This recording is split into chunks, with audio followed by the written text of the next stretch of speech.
তো আজকে কি আর্ট করা যায়? ও, উল্টা দিকে পেন্সিল। Okay, let's try.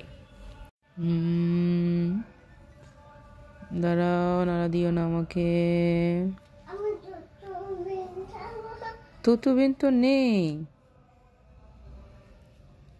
ওকে, মানে জাস্ট ইগনোর ইট, যেহেতু আমার হাতের কাছে। কে এরকম করো কেন তুমি? নিজেরাই কার্টুন দেখতে দেখতে অবস্থা খারাপ বাচ্চা কাচ্চা এগুলো, মানে কি করবে না কি করবে কিছু বুঝে পায় না, এরকম একটা অবস্থা হয়েছে আমার বাচ্চার। যাই হোক, আমি যেটা আজকে আর্ট করে দেখাচ্ছি আপনাদেরকে, জাস্ট সেটাই আপনারা ফোকাস করুন। ওকে ওকে, তারপর হচ্ছে এটা কি আর্ট করলাম? আচ্ছা ওকে,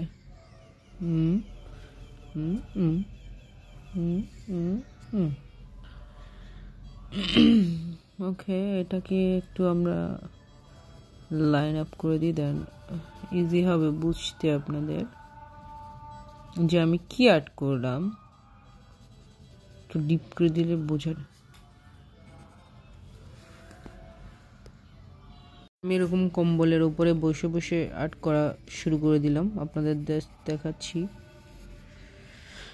যে এটা একটা সিম্পল কিছু একটা প্রথম আঁকানো,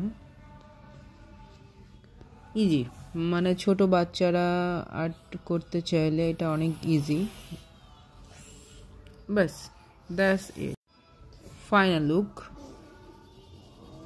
এটা তারা কালার করতে পারে সুন্দর করে কালার করলে, এদিকে এদিকে সুন্দর করে কালার করলে এই জিনিসটা আরো সুন্দর হবে। তো এই তো এটার ফাইনাল লুক। আমার কাছে এখন রাবার নাই কাছে, তাই আমি এগুলো মুছতে পারছি না, আপনাদের জাস্ট আমি আর্ট করে দেখালাম। জিনিসটা কীরকম হয়েছে অবশ্যই কমেন্টস করে জানাবেন। তো কি আর্ট করলাম আমরা আজকে? এই যে,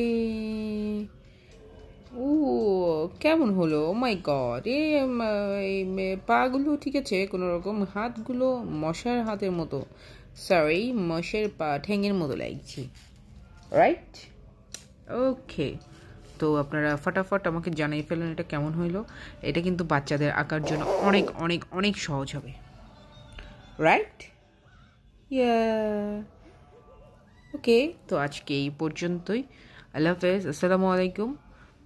পরের বার কি আর্ট করবো অবশ্যই আপনারা জানাবেন, আমি সেরকম করে আর্ট করবো। ওকে, টাটা, আল্লাহ হাফেজ, আল্লাহ হাফেজ।